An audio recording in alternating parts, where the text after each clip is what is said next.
फलटण महिला डॉक्टरच्या आत्महत्या प्रकरणातील आरोपी प्रशांत बनकरला पोलिसांकडून अटक, तर 36 तासांनंतरही दुसरा आरोपी गोपाळ बदने फरारच.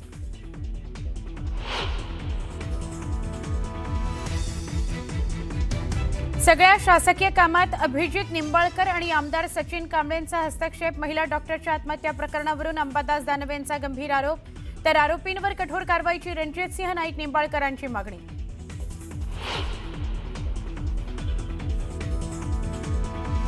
आत्महत्या केलेल्या महिला डॉक्टरवर मूळ गावी शोकाकुल वातावरणात अंत्यसंस्कार. आरोपींवर कठोरात कठोर कारवाईची गावकऱ्यांची मागणी.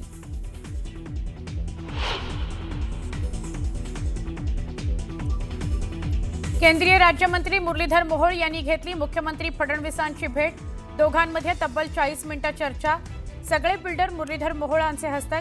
त्या व्यवहारावर मुख्यमंत्री फडणवीस अंकुश ठेवतील, धंगेकरांना विश्वास.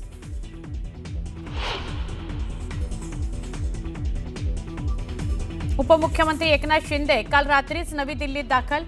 दिल्लीत एकनाथ शिंदेंच्या काही महत्त्वाच्या बैठका. शिंदेंच्या अचानक दिल्ली दौऱ्यानं चर्चांना उधाण.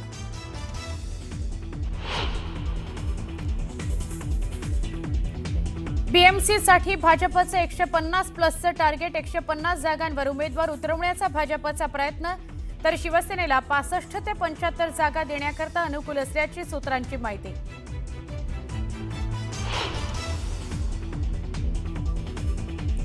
जुन्या कार्यकर्त्यांकडेही लक्ष द्या, नाहीतर जितक्या जोरात वर गेलोय तितक्याच जोरात खाली याल. भाजपमधील इन्कमिंगवरून नितीन गडकरींनी टोचले कान.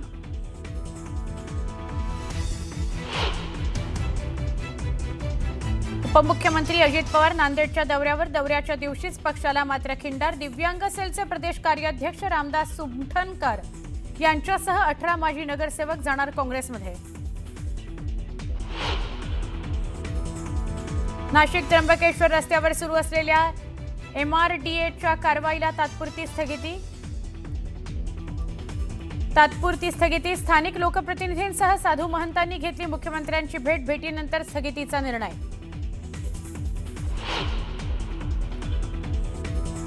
दोन वर्षाच्या चिमुकलीवर हत्येच्या प्रयत्नाचा गुन्हा. कल्याण पोलिसांचा अजब कारभार. तक्रारदाराच्या माहितीनुसार गुन्हा दाखल केलाय. चौकशी सुरू आहे. पोलिसांचं धक्कादायक उत्तर. सुट्टीनिमित्त प्रवाशांच्या सुखकर सेवेकरता रायगड एसटी महामंडळानं 50 जादा गाड्यांचं नियोजन केलंय. या जादा गाड्यांचा जवळपास 20,880 किलोमीटर प्रवास होणार आहे. बेस्टच्या ताफ्यामध्ये सध्या 1745 इलेक्ट्रिक एसी बसेस आहेत. या बसेस शहर आणि उपनगरातील 237 मार्गांवर धावत आहेत. त्यात 150 नव्या एसी बसेसची भर पडणार असल्यानं एकूण एसी बसेसची संख्या 1895 होणार आहे. त्यामुळे मोठ्या प्रमाणावर मार्गावर एसी गाड्यांच्या फेऱ्या सुरू करता येणार आहेत. एसटीने राज्यातील ई बस प्रवाशांकरता मासिक आणि त्रैमासिक पास सवलत योजना लागू केली आहे. मुंबईसह ठाणे अलिबाग मार्गावर प्रवाशांचा त्याला चांगला प्रतिसाद मिळतोय. 60 दिवसांचं भाडं भरल्यानंतर आता 90 दिवस प्रवास करता येणार आहे. प्रवाशांच्या सोयीकरता आणि दिवाळी तसंच छठ उत्सवाच्या काळात वाढत्या गर्दीचा विचार करून मध्य रेल्वेनं छत्रपती शिवाजी महाराज टर्मिनस आणि नागपूर दरम्यान अतिरिक्त वातानुकूलित सुपरफास्ट विशेष गाडी चालवण्याचा निर्णय घेतलाय. ही गाडी सणासुदीच्या काळामध्ये प्रवाशांना प्रवासाची अधिक सोय उपलब्ध करून देईल आणि गर्दी व्यवस्थापनाला मदत करेल.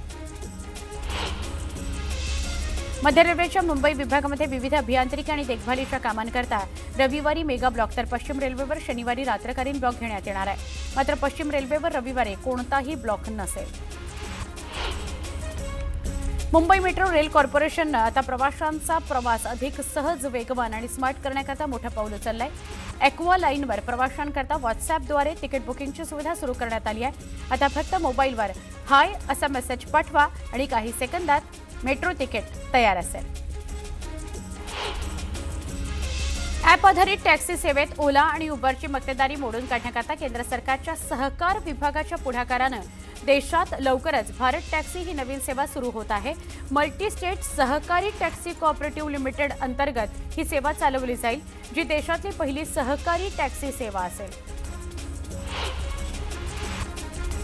सोने चांदीच्या भावात मोठी घसरण होती आहे. गेल्या 3 दिवसात सोने 6,000 आणि चांदी 9,000 घसरली आहे. सोन्याच्या भावात 1,000 रुपयांची घसरण झाली. 1,23,010 ग्रॅम करता आता आपल्याला मोजावे लागणार आहे. तर चांदीच्या भावात 1,000ची घसरण झाली आहे. ती 1,53,001 किलो करता आहे. दिवाळीच्या सुट्टीनंतर मागणीच्या तुलनेमध्ये आवक कमी होत असल्यामुळे भाजीपाला महागलाय. किरकोळ मार्केटमध्ये वाटाणा 280 रुपये तर शेवगा शेंग 160 रुपयांवर पोहोचली आहे. पालेभाजीच्या एक जुडीसाठी 25 ते 40 रुपये मोजावे लागत आहेत. भारताच्या समृद्ध जैविक वारशाचं जतन करण्यासोबतच त्याचा फायदा स्थानिकांना मिळावा याकरता राष्ट्रीय जैव विविधता प्राधिकरणानं उत्तर प्रदेश आणि महाराष्ट्राला जैव विविधता संवर्धनाकरता 1,36,00,000 रुपयांचा निधी जारी केलाय.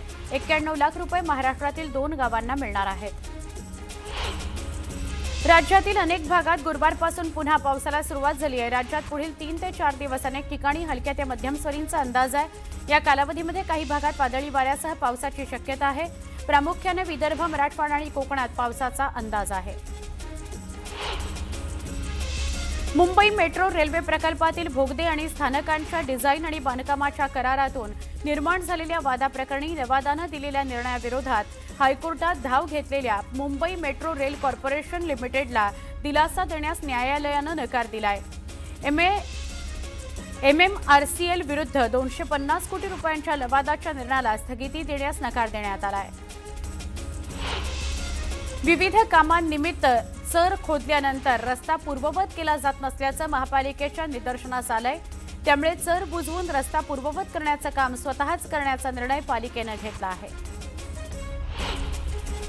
सध्या ऑक्टोबर हिट सुरू असून पारा वाढलाय. पाऱ्यानं 35शी पार केली आहे. हिटमुळे जीव घामाघूम झालाय. अनेकांनी अडगळीत टाकलेल्या छत्र्या पुन्हा उन्हाच्या बंदोबस्ताकरता बाहेर काढल्या. सध्या दिवाळीनिमित्त शाळा, महाविद्यालय, विविध कार्यालयांना असलेल्या सुटीचा योग साधून 18 ते 23 ऑक्टोबर दरम्यान 97,821 पर्यटकांनी राणीच्या बागेला भेट दिली. त्यामुळे महापालिकेच्या तिजोरीत 36,97,000 रुपयांहून अधिक महसूल जमा झालेला आहे. मुंबईकरांना मोफत आणि घराजवळ आरोग्य सुविधा उपलब्ध होण्याच्या उद्देशानं सुरू करण्यात आलेल्या आपला दवाखाना योजनेला नागरिकांचा मोठा प्रतिसाद मिळतोय. आतापर्यंत मुंबईतील 250हून अधिक आपला दवाखानामध्ये 75 लाखांपेक्षा जास्त नागरिकांनी उपचार घेतला आहे. ही माहिती दिली महापालिका अधिकाऱ्यांनी. वेगवान विकासाचा दिखावा करणाऱ्या केंद्र सरकारनं महाराष्ट्रातील दुजाभाव कायम ठेवला आहे. रेल्वे प्रवास आरामदायी करण्याकरता लांब पल्ल्याच्या गाड्यांचे जुने डबे बदलणे गरजेचं आहे. मात्र महाराष्ट्रातील तब्बल 17 एक्सप्रेसना अद्याप जुनेच डबे असून या गाड्यांचा अद्ययावत LHB कोच जोडण्याच्या मागणीचं पत्र केंद्र सरकारकडे 2 वर्षांपासून धुळखात पडून आहे.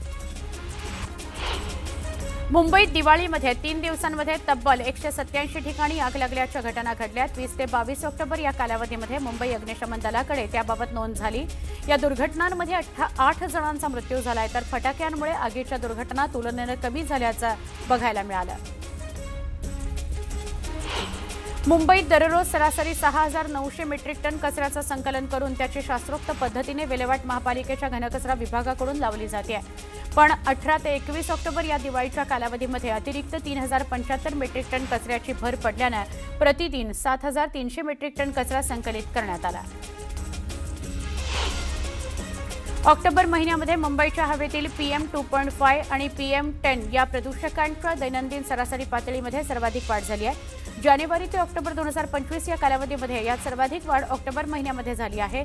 ऑक्टोबर महिन्यामध्ये मुंबईतील 19 ठिकाणांवरील हवा प्रदूषण मापकांवर PM 2.5 ची सर्वाधिक नोंद झाली आहे. दिवाळीत मूळ गावी गेलेले नागरिक पुणे मुंबईकडे परतायला शुक्रवारपासून सुरुवात झाली आहे. गावाहून परतणाऱ्या नागरिकांच्या मोटारी, खासगी बसमुळे महामार्गांवर वाहतुकीची कोंडी होण्याची शक्यता आहे. या पार्श्वभूमीवर महामार्ग पोलीस, पुणे पोलीस आणि पिंपरी चिंचवड पोलिसांच्या वाहतूक विभागानं वाहन चालकांना महामार्गालगतच्या पर्यायी मार्गांचा वापर करावा आणि सार्वजनिक वाहतूक व्यवस्थेचा अवलंब करावा अशा सूचना केल्या आहेत. शासनानं 2014 मध्ये परमिट सगळ्यांकरता खुलं केल्यापासून मुंबई, ठाणे, पुणे या महामार्गांमध्ये रिक्षांचा महापूर आलाय. 10 वर्षात रिक्षांची संख्या 6,58,000हून 12,41,000 झाली आहे. मुंबईत दुप्पट, नवी मुंबई, पनवेलमध्ये 3 पट आणि वसईत 10 पट रिक्षा वाढल्या आहेत. त्यामुळे मागेल त्याला परमिट धोरण रद्द करावं अशी मागणी संघटनांनी केली आहे. मुंबईत भविष्यातील सार्वजनिक वाहतुकीमध्ये महत्त्वाची भूमिका निभावणाऱ्या पॉट टॅक्सी प्रकल्पाच्या दिशेने एक मोठं पाऊल उचलण्यात आलंय. कुर्ला परिसरामध्ये ऑटोमेटेड रॅपिड ट्रान्झिट स्टेशन उभारण्याकरता पोलीस कोठ्याच्या जमिनीचा वापर करण्यात येणार आहे. भारतात वायू प्रदूषणामुळे होणाऱ्या आजारांचं आणि मृत्यूंचं प्रमाण झपाट्यानं वाढत आहे असा इशारा health effects institute for health matrix and evaluation यांनी प्रसिद्ध केलेल्या ताज्या स्टेट ऑफ ग्लोबल एअर 2025 या अहवालामध्ये देण्यात आला. या अहवालानुसार 2023 मध्ये म्हणजे 2023 मध्ये देशात सुमारे 20 लाख नागरिकांचा मृत्यू वायू प्रदूषणाशी संबंधित आजारांमुळे होऊ शकतो. परदेशी गुंतवणूकदारांची विक्री आणि बँक आणि एफएमसीजी शेअर्समध्ये नफा वसुलीमुळे सलग 6 दिवसांच्या तेजीला ब्रेक लागला. शुक्रवारी सेन्सेक्स 344.52 अंकांनी घसरला. 84,211.88 वर बंद झाला. निफ्टी 96.25 अंकांनी घसरला आणि 25,795.15 वर बंद झाला. आंतरराष्ट्रीय बाजारात गाईच्या शेणाची प्रचंड मागणी असून भारतानं तब्बल 300 कोटी रुपयांच्या शेणाची निर्यात केली आहे. भारत जवळपास 10 देशांना शेणाची निर्यात करतो. या यादीत अमेरिका दुसऱ्या आणि चीन चौथ्या क्रमांकावर आहे. केंद्रीय माध्यमिक शिक्षण मंडळातर्फे घेण्यात येणारी केंद्रीय शिक्षक पात्रता परीक्षेची घोषणा करण्यात आली आहे. त्यानुसार 8 फेब्रुवारी रोजी ही परीक्षा देशभरातील 132 शहरांमध्ये आयोजित केली जाणार आहे. सातारा जिल्ह्यामध्ये पहिला ऊस दर जाहीर करण्यात आला. लोकनेते बाळासाहेब देसाई साखर कारखान्यानं पहिला हप्ता 3,000चा जाहीर करून सातारा जिल्ह्यात ऊस दराची कोंडी फोडली. कारखान्याच्या 52व्या गळीत हंगाम शुभारंभ प्रसंगी मंत्री शंभूराज देसाई आणि चेअरमन यशराज देसाई यांनी ही माहिती दिली. सोलापूर शहराला पुन्हा एकदा पावसानं झोडपून काढलंय. शहरातील अनेक भागात पाणी साचलंय. रस्त्यांवरही पाणी साचल्यानं नागरिकांची तारांबळ उडाली. जळगाव जिल्ह्यात पावसानं जोरदार हजेरी लावली. अचानक आलेल्या पावसामुळे दिवाळीनिमित्त खरेदीकरता बाजारपेठांमध्ये आलेल्या नागरिकांची धावपळ झाली. वातावरणामध्ये गारवा निर्माण झाल्यानं नागरिकांना उकाड्यापासून काहीसा दिलासा मिळाला. धाराशिव जिल्ह्यामध्ये मराठा समाजाकरता अण्णासाहेब पाटील महामंडळाकडून अनेक योजना राबवल्या जातात. मात्र या महामंडळाकडून राबवल्या जाणाऱ्या योजनांवर अनेक निर्बंध लादण्यात आलेले आहेत. त्यामुळे आक्रमक मराठा समाजानं आंदोलन करत प्रशासनाला निवेदन दिलं. लोक आस्थेचा आणि श्रद्धेचा महापर्व छठ आजपासून सुरू झाला. 4 दिवसाचे उत्सव याची शुभ सुरुवात आज झाली. सूर्योपासक भक्त आजपासून उपासना आणि उपवासाच्या पर्वात सहभागी झाले. मराठवाड्यामध्ये यंदा अतिवृष्टी आणि 900 ते 1000 मिलीमीटरपेक्षा अधिक पाऊस झाला. यातून शेतातील कापूस, तूर, सोयाबीन, मका आदी पिकांचं तुटण्यात नुकसान झालं. विशेषतः आवर्षणग्रस्त मराठवाड्यामध्ये घेतल्या जाणाऱ्या कापसाच्या पिकाला मोठा फटका बसलाय. गतवर्षीपेक्षा यंदा 40 ते 50% तूट असल्याचा अभ्यासक आणि शेतकऱ्यांचा अंदाज आहे. अहिल्यानगरमधील सोनई इथं अमानुष अत्याचार प्रकरणातील आरोपींना तात्काळ अटक करून कडक कारवाई करण्यात यावी अशी मागणी मातंग बहुजन समाजानं पोलीस अधीक्षकांकडे केली. पोलीस अधीक्षकांकडे मागणीचं निवेदन देण्यात आलं. जळगाव पोलीस मुख्यालयातील पद्मालय सभागृहामध्ये सुफी गायन कार्यक्रमात कमरेला बंदूक लावून दहशत निर्माण करत पैशांची उधळण करत संशयित पियुष मणियार याचा शस्त्र परवाना रद्द करावा असा प्रस्ताव जिल्हापेठ पोलिसांनी प्रशासनाकडे केलाय. हा व्हिडिओ समोर आल्यानंतर पियुष मणियार याचा व्हिडिओ सोशल मीडियावर व्हायरल होतोय. जळगाव शहरातील अजिंठा चौफुलीजवळ असलेल्या सालार नगरातील एका घराला आग लागली. अग्निशमन दलानं तात्काळ घटनास्थळी धाव घेतली. आगीवर नियंत्रण मिळवलं. घटनेत घरातील बेड, कपाटं, कपडे या सगळ्या वस्तूंचं जळून खाक झालेल्या आहेत. त्यामुळे नुकसान झालेलं आहे. जळगाव शहरातील वाघनगर परिसरामध्ये एका घरात सुरू असलेल्या वेश्या व्यवसायाच्या अड्ड्याचा पोलिसांनी पर्दाफाश केला. पोलीस उपविभागीय अधिकारी नितीन गडापुरे यांच्या नेतृत्वाखाली विशेष पथकानं ही धडक कारवाई केली. या कारवाईमध्ये पोलिसांनी घटनास्थळावरून 3 महिलांना ताब्यात घेतलं आहे. सगळे बिल्डर मुरलीधर मोहोळांचे हस्तक असून सगळा व्यवहार संशयास्पद आहे असा आरोप रवींद्र धंगेकर यांनी केला. जो व्यवहार झाला त्यावर मुख्यमंत्री फडणवीस अंकुश ठेवतील अशी प्रतिक्रिया धंगेकरांनी दिली.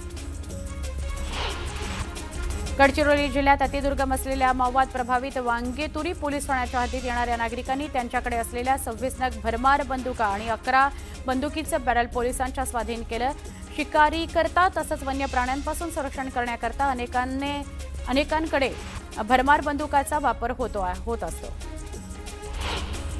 धुळे सोलापूर राष्ट्रीय महामार्गावर शेतकऱ्यांचा रास्ता रोको झाला. कन्नड ते बोरगावपर्यंत संपूर्ण महामार्ग बंद करण्यात आला. टोमॅटोला फक्त 2 रुपये भाव मिळाल्यानं शेतकरी रस्त्यावर उतरले.